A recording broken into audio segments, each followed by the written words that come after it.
பிதான் குமாரன் பரிசுத்த ஆவியானவரின் திரியேக நாமம் நம் அனைவரையும் ஆசீர்வதித்து காப்பதாக.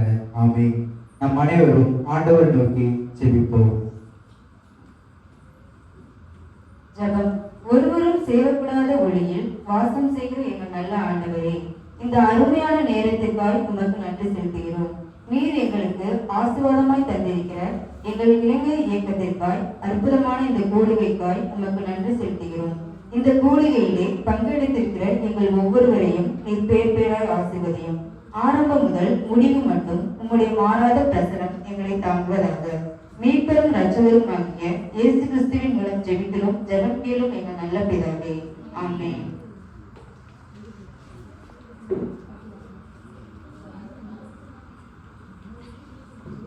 ரெட்டிப்பாளைய சீயோன் ஆலய இளைஞர் இயக்கத்தினர் கர்த்தருடைய மகிமைக்கென்று இப்பொழுது ஒரு சிறப்பு பாடலை பாடுவார்கள்.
Amen.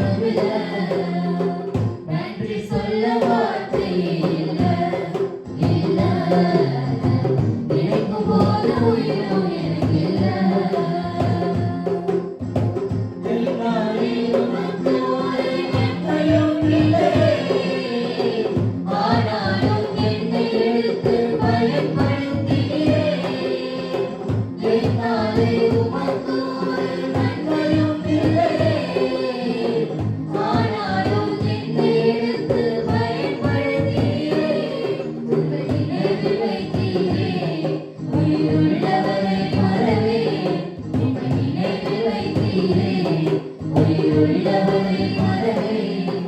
உம்மை போல தெய்வமில்லை, உம்மை தவிர விருப்பமில்லை. உம்மை விட்டால் அறிவில்லை, நீங்க இல்லை நானும் இல்லை. உம்மை போல தெய்வமில்லை, உம்மை தவிர விருப்பமில்லை. உம்மை விட்டால் அறிவில்லை, நீங்க இல்லை நானும் இல்லை. நன்றி சொல்ல வார்த்தை இல்லை, இல்லை. கிடைக்கும் போது உயிரும் எனக்கு இல்லை. நன்றி சொல்ல வார்த்தை இல்லை, இல்லை. கிடைக்கும் போது உயிரும் எனக்கு இல்லை.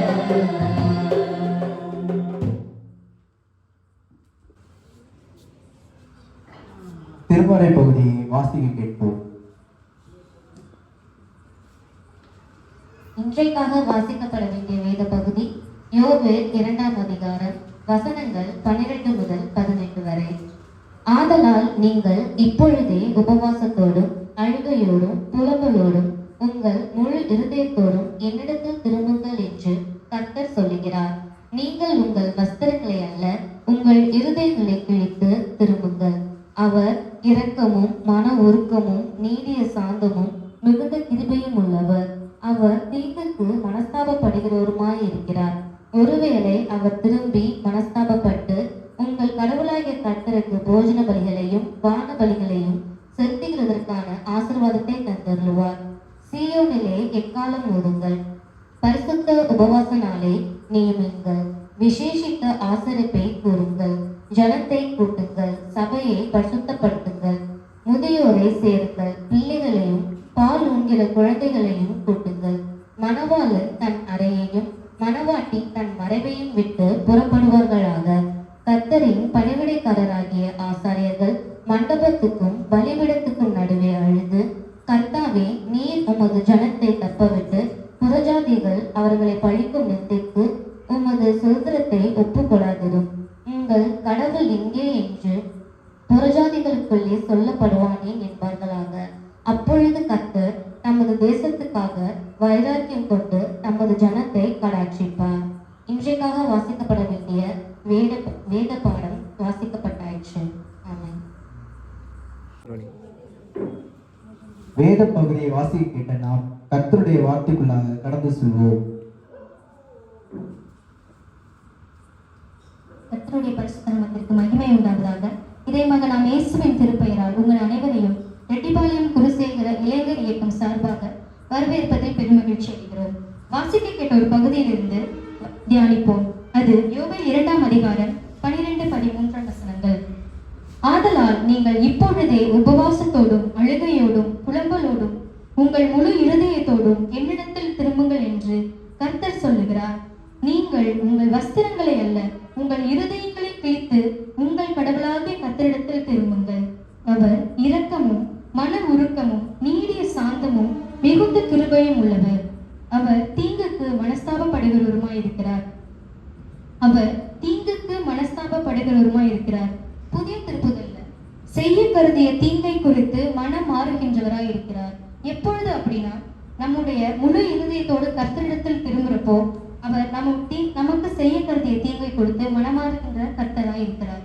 ஒரு ஊர்ல எலியான் ஒரு மனிதர் இருந்தார். அவர் சபையில ஒரு பெரிய பொறுப்புல நன்கு வேதத்தை கற்று அறிந்தவராய் இருந்தார். ஆனாலும் அவருக்குள்ள சில காரியங்கள் அவருக்குள்ள இருந்தது. பொறாமையின் குணங்கள், போட்டியின் குணங்கள், அடுத்ததாக தற்பெருமையின் குணங்கள் இருந்தது. அதை ஒரு முதியவர் நோட் பண்ணிட்டே வந்திருக்கிறார். அவர் ஒரு நாள் அந்த சபையில இருக்கிற எல்லாரையும் கூட்டி ஜெபிக்கிறப்போ, எல்லாரையும் ஏதாவது ஒரு ஜெபம்னா எல்லாரையும் கூட்டி ஜெபிக்கிறவராயும் இருந்தார். கொஞ்ச நாள் கழிச்சு அந்த பட்டணத்துல மழை இல்லாம செழிப்பு இல்லாம இருந்தது. எலியா அதை அறிந்து எல்லா ஜனங்களையும் கூட்டி ஜெபிக்கிறதுக்காக அழைத்த போது அந்த ஜெபத்திற்கு பதில் கிடைக்கல. அதை அந்த முதியவர் கூப்பிட்டு எலியாவிடத்துல, எலியா, நீ ஜெபிக்கிற, ஆனாலும் ஒரு சில காரியங்கள் அந்த ஜெபத்திற்கு தடையா இருக்குது. அதை நீ உணர்ந்து விசுவாசத்தோட ஜெபி, உன் ஜெபம் கேட்கப்படும் சொன்னாங்க. எலியா முதலாவது அந்த பெருமையின் குணத்தை உணர்றார். தற்பெருமையப்பட்டு விலகி எல்லாரையும் கூட்டி ஜெபிக்கிறப்போ அந்த ஜெபம் கேட்கப்படுது. அந்த பட்டணம் செழிப்பாய் ஆயிற்று. இதுல இருந்து நம்ம முதலாவது உணர வேண்டும், நம்முடைய பாவ காரியங்களை உணர்ந்து கர்த்தரிடத்துல அறிக்கையிட வேண்டும். அது அதுபோலதான் யோனா நினிவே பட்டணத்துல அவர்களை எச்சரித்த போது அந்த ஜனங்கள் முதலாவது அதை உணர்ந்தார்கள். அடுத்ததாக கடவுளை விசுவாசித்து அவர்களுடைய பாவங்களை அறிக்கையிட்டு உபவாசத்தோடு ஜெபிச்சாருங்க. என்னதான் ஜெபிச்சாலும் இதயத்துல சுத்தம் இல்லாதப்போ அந்த ஜெபம் கேட்கப்படாது. அதனாலதான் வசனம் இப்படியாய் கூறுகிறது, நீங்கள் உங்கள் வஸ்திரங்களை அல்ல உங்கள் இருதயங்களை கிழித்து உங்கள் கடவுளாகிய கர்த்தரிடத்தில் திரும்புங்கள்.